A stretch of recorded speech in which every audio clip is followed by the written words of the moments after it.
On the water, an adventure around this great brown land and beyond.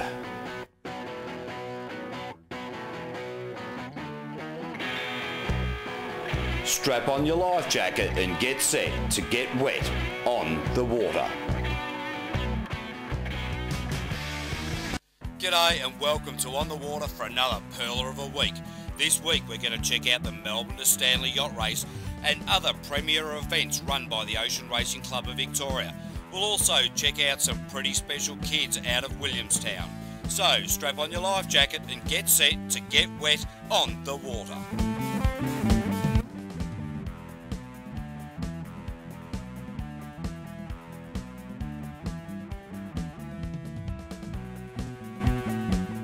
The Melbourne to Stanley Yacht Race is also the qualifying race for the Sydney to Hobart. Mike Shooter Williams caught up with a few of the skippers pre-race. Graham Ainley, skipper of Bacardi. How many times have you done this yacht race? I think I've been over to Stanley about 23 times now. Have you won any of those? Yeah, the boat's won line honours a couple of times in its earlier years, and it actually currently holds the record on handicap time to Queenscliff to Stanley. Yeah, right. So we're really proud of that. Yeah. And how are we looking to go this weekend? It'll be an interesting race because 153 miles into the southeast, and I believe we're going to look at a northwesterly wind of about 10 knots tonight as we leave the heads, and carry that probably till about 10 o'clock tomorrow morning, when it'll go into the west at about 10 to 15 knots. So we should have a pretty free run all the way there. The lighter and smaller boats will have a good opportunity to keep up with us, but Bacardi knows where it's going and it'll get there. So what's our chance for handicap? Oh, very good. Our IRC rating, which is the handicap we sail under, has been trimmed down with a lot of hard work by ourselves to optimise the boat. We've got a new spinnaker on, we've got a brand new head salon, and that being a lot of investment is going to give back to us a lot of rewards. So I reckon we'll go pretty well. Okay, we're here with Peter Blake. He's the co-owner of Goldfinger behind us. It's one of the biggest boats in the fleet. Pete, how do you think you're going to go in this race? I think we've got a reasonable chance. Our biggest competition is Living Doll and probably Shogun. Living Doll may go better on a spinnaker reach, but hopefully the wind will sort of turn around a bit, so it's just a reach which would be good for us. Yeah, Pete, the race record stands at 14 hours. What's your chances of breaking that this weekend? I think it'd be a pretty tough ask, because we already hold the record in the previous boat Control, which 14 hours is a pretty tough call. I'd say we might have a chance of getting there in 15 and a half hours, but I think the record's pretty safe. How come it was so quick in your other boat? Was it a windy race? Yeah, we had 35 knot, which is basically gale force winds. So we had a very fast reach pretty well the whole way. And with lighter conditions forecast this weekend? The boat's still pretty quick, but we'd have to average over 12 knots to beat the record, so it's pretty tough.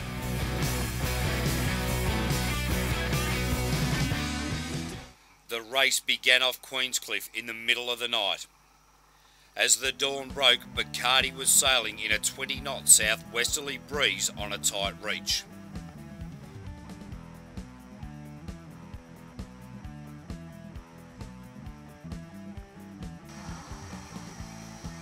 The crew got into the rhythm and the routine of being at sea, with radio position reporting to race control, cooking for the hordes, eating on the run and maintaining a regular sleep pattern all on the agenda.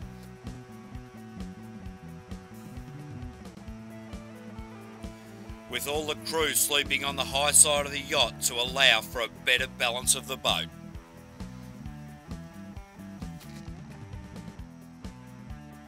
As the breeze increased, it was decided to change from our largest headsail to the number 3. This takes some hard work from the crew, as the wet sails become heavy and the movement about the deck difficult in the increasingly bouncy conditions. Balance is important and coordinated crew work imperative. With the crew spending many hours at sea together, the teamwork pays off with additional boat speed.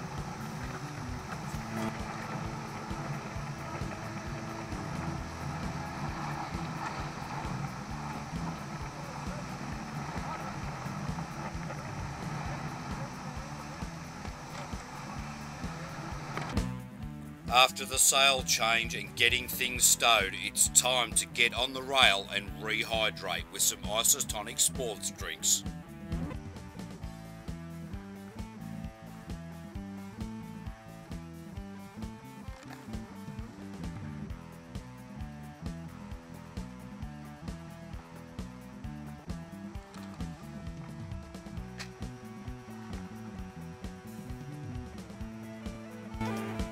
The crew take a drenching on the rail.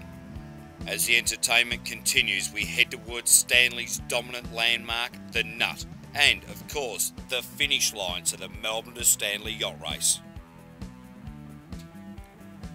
The locals, including the local Lions Club, put on a great night of entertainment, including music and dancing and tucker for the visiting crew. The sailors catch up for a yarn and some tall tales while waiting for their wet weather gear to dry aboard the yachts, where they rafted up in the picturesque Stanley Harbour. We had a chinwag with race officer Angus Fletcher. Angus Fletcher, race director for the Melbourne to Stanley Yacht Race, part of the ORCV. Can you tell us a little bit about what the job entails? Well, it's a long job, making sure all the boats and crews are up to scratch and approving all the entries. And then once we get to race date, we've got to get the boats away. That involves normally an early morning start with our races out of Queenscliff. This one started at 1 AM, for example. We normally get the Coast Guard out, they do the start, so we can then concentrate on doing the position skeds and keeping track of where the boats are and logging all the finish times, calculating the results.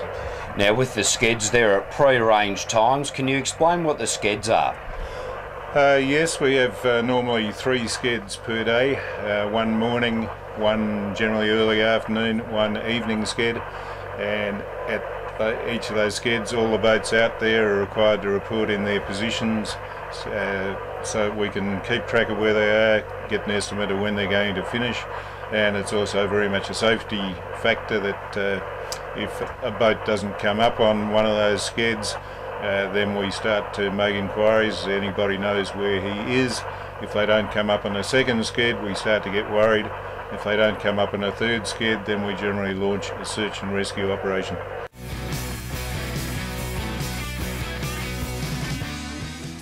It was time to announce the race results. Third, Shogun.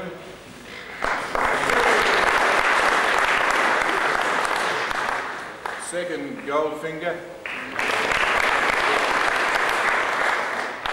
First, Living Doll. After learning the results, the crews either climbed the infamous Stanley Nut or caught the chairlift. The Nut and Stanley itself offers some of the most spectacular views and is well worth a visit.